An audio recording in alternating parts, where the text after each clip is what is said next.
नमस्कार दोस्तों, स्वागत है आपका मेरे चैनल में। दोस्तों, आज जिस प्लांट के बारे में हम बात करेंगे उसका नाम है डाइफन बेचिया डंप कैन गोपी कृष्णा प्लांट। दोस्तों, इस नाम से इसको पुकारते हैं। और दोस्तों, बहुत ही अच्छा इंडोर प्लांट है और इसको हम अपने घर की खूबसूरती बढ़ाने के लिए रखते हैं। कई तरह की किस्मों में आपको ये नर्सरी में मिल जाएगा। बहुत सारी अनगिनत किस्में हैं इसमें दोस्तों।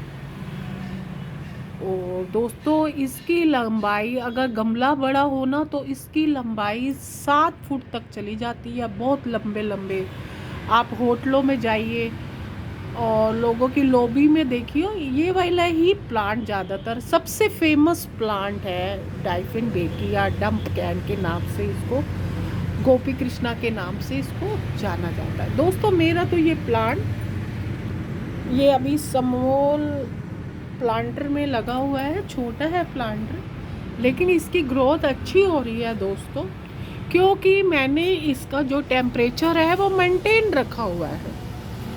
दोस्तों, आपको जब भी ये डंप कैन का पौधा या लगाना है ना दोस्तों, सबसे पहले आपको इसकी उचित लोकेशन होनी चाहिए आपके घर में। अगर लोकेशन अच्छी नहीं है तो ये पौधा सरवाइव नहीं करता। लोकेशन क्या रखनी है? सूर्य की सीधी किरणें इसको परेशान करती हैं। कभी भी इसको सूर्य की प्रत्यक्ष लाइट में इसको नहीं रखना। प्रत्यक्ष लाइट में रखेंगे तो इसकी पत्तियां हो जाएंगी ब्राउन और आपको लगेगा फिर जी ये हमारा पौधा अब चलने वाला नहीं है। अब जैसे इसको आपने घर के अंदर रख दिया, ये अच्छे से सरवाइव करेगा। ये ऐसा पौधा नहीं है दोस्तों कि ये सरवाइव ना करे।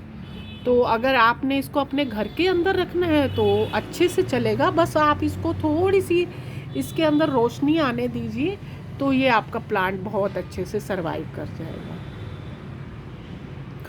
और दोस्तों, कहा जाता है डाइफन बेकिया, इसको डंप कैन इसलिए शायद कहा जाता है दोस्तों, इसको अगर इसकी कोई पत्ती वगैरह या कुछ खा ले ना तो उसकी कुछ टाइम के लिए आवाज़ चली जाती है। आ जाती है, ये नहीं है कि बिल्कुल चली जाती है दोस्तों, आ जाती है आवाज़। मतलब इसमें कुछ ऐसा जहरीला चीज़ होती है जिसकी वजह से कहते हैं कि अगर कोई इसका रस अगर मुंह में चला जाए तो इसकी ये हालत हो जाती है कि आपकी आवाज़ चली जाती है। इसलिए इसको डंप कैन के नाम से जाना जाता है। तो आप जब भी इसकी कटिंग वगैरह करें ना तो दोस्तों ग्लव्स पहन लिया चाहिए। और अपने जो पालतू जानवर होते हैं ना उनको आपको इस प्लांट से दूर रखना है दोस्तों, क्योंकि थोड़ी सी रस के कारण कुछ ऐसा कोई जहरीली चीज़ ना निकल जाए जिससे उनको कोई भी परेशानी हो। और इसके साथ साथ दोस्तों, इसको क्या पसंद है? इसको ह्यूमिडिटी पसंद है। अब दोस्तों, ये प्लांट है ना, मैंने इसको पौधों के झुंड में रखा हुआ है। देखिए, झुंड में रहेगी ना कोई चीज़ तो क्या पैदा होगी? ह्यूमिडिटी। ह्यूमिडिटी इसके लिए बेस्ट चीज़ है। और ये दोस्तों मैंने बाहर रखा हुआ है, लेकिन उसका टेम्परेचर मेंटेन करके रखा है कि जहाँ पे धूप रोशनी भी आती है लेकिन सीधी धूप नहीं आती। इसका आपको दोस्तों ख्याल रखना है। और अगर मान लीजिए आपके घर में ह्यूमिडिटी नहीं है तो एक ट्रे लीजिए, ट्रे के अंदर पानी रखिए, उससे भी ह्यूमिडिटी पैदा हो जाती है। और दोस्तों, कौन से कीट पतंगे इसको दोस्तों ज़्यादातर फंगस परेशान करती है। फंगस कब आती है? जब हम इसकी ज़रूरत से ज़्यादा वाटरिंग कर देते हैं तो इसकी जो पत्तियां हैं ना दोस्तों ब्राउन होकर गिरने लगती हैं। अगर मान लो आपकी पत्तियां ना इसकी डाइफिन बेकिया की ब्राउन हो रही है तो इसका मतलब आपका प्लांट सरवाइव नहीं करेगा। तो आपको जो ब्राउन पत्ती है उसको हमेशा कट कर देना चाहिए। अगर आप चाहते हैं कि आपका पौधा ये बुशी बने तो समय समय पर इसकी टहनियाँ ना दोस्तों काटते रहें। मेरा अभी इतना बुशी नहीं है, मेरे तो अभी ग्रोथ में है। तो जो चाहते हैं कि उनका बुशी बने तो थोड़ा थोड़ा सी इसकी आसपास की डंडियाँ काटते रहें। और पानी की रिक्वायरमेंट देखिए, पानी की रिक्वायर्ड, इसको फीड तो चाहिए, इसको खाद भरपूर चाहिए। तो खाद आप इसको दीजिए एप्सम सोल्ट। एप्सम सोल्ट इसके पत्तियों के रंग के लिए बहुत अच्छी है। अगर जितना एप्सम सोल्ट देंगे ना, आप महीने में एक बार दे दीजिए, उससे इसकी पत्तियों का रंग है ना दोस्तों निखर कर आता है। और एक सीवीड ग्रैनुअल्स होते हैं, दाने होते हैं, वो 5-6 दाने ना महीने में एक बार इसके आसपास आप रख दीजिए, तो भी ये इसकी ना जड़ों को मजबूत बनाता है। इसकी जो जड़ें हैं दोस्तों गलती नहीं। दोस्तों ये प्लांट तो वैसे ब्राज़ील से आया हुआ है। अमेरिका में लोग इसको अपने वही घरों को सजाने, इसकी पत्तियों की सुंदरता के कारण लोग इसको अपने घरों में रखना पसंद करते हैं। इसके फूल आते हैं क्या?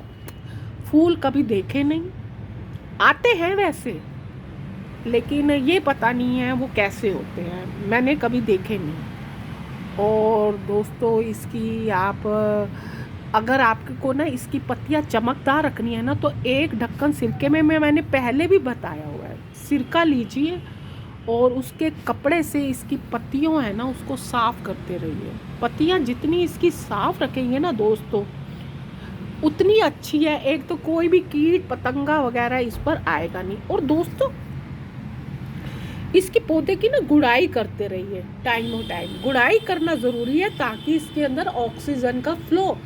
दोस्तों जैसे हम योगा करने जाते हैं तो टीचर कहती है सांस लीजिए और सांस छोड़िए, उससे आपकी बॉडी के अंदर ऑक्सीजन पैदा होता है। तो इनकी बॉडी एक तरह से ये मिट्टी होती है, मिट्टी में जब तक हम गुड़ाई नहीं करेंगे ना तो दोस्तों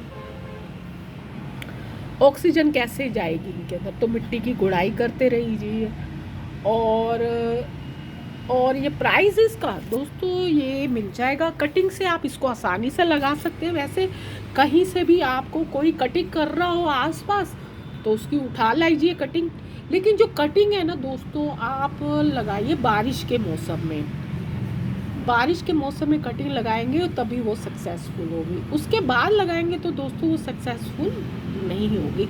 सर्दी में क्या ध्यान देना है, सर्दी में जैसे कई लोगों ने अपने प्लांट अंदर रखे हुए होते हैं ना, वो थोड़ी देर के लिए अपने प्लांट को थोड़ा सा बाहर ले आएँ, क्योंकि धूप में थोड़ा सा उसकी लाइट में ले आएँ। कई बार क्या होता है बहुत ठंड होती है ना, पाला वगैरह पड़ता है, तो उससे क्या होता है कि ये प्लांट है ना अच्छे से सरवाइव नहीं कर पाता। तो आपको इस बात का ध्यान देना, सर्दियों में इसको कम पानी देना, थोड़ी हल्की हल्की रोशनी आने के लिए अपनी खिड़कियां खोल दे जिससे थोड़ी लाइट वगैरह पड़ती रहे, थोड़ी डलनेस आ जाएगी। सर्दी में आपको इसकी ग्रोथ अच्छी नहीं मिलेगी। और वैसे भी ना दोस्तों ये प्लांट धीरे धीरे ग्रो होता है, इसकी तेज ग्रोथ नहीं देखेंगे आप, ये धीरे धीरे ग्रोथ होता है इसका प्लांट। और ये प्लांट आपको मिल जाएगा, मैंने अभी प्राइस बताई है कितना, 100 रुपये में भी मिल जाएगा। तरह तरह की एक अलग तरह की जो नॉर्मल वाले होते हैं वो 100 रुपीज़ के मिलेंगे, थोड़ा और अच्छी वैरायटी वाला होगा ना तो दोस्तों वो 200-300 तक के आपको मिल जाएंगे। और जब लगे थोड़ा डॉर्मेसी पीरियड आएगा तो इसकी थोड़ी सी कटिंग कर दीजिए, पानी बिल्कुल मत दीजिए। ब्राउन पत्तियां हो रही है तो इसका मतलब आपके प्लांट में कुछ गड़बड़ है। ये थी मेरी आपको, मैंने डेफिनबेगिया के जो प्लांट के संबंध में मेरी ये जानकारी थी। आशा है ये जानकारी आपको पसंद आई होगी। आप मेरे चैनल को सब्सक्राइब कीजिए, लाइक कीजिए, शेयर कीजिए। थैंक यू दोस्तों।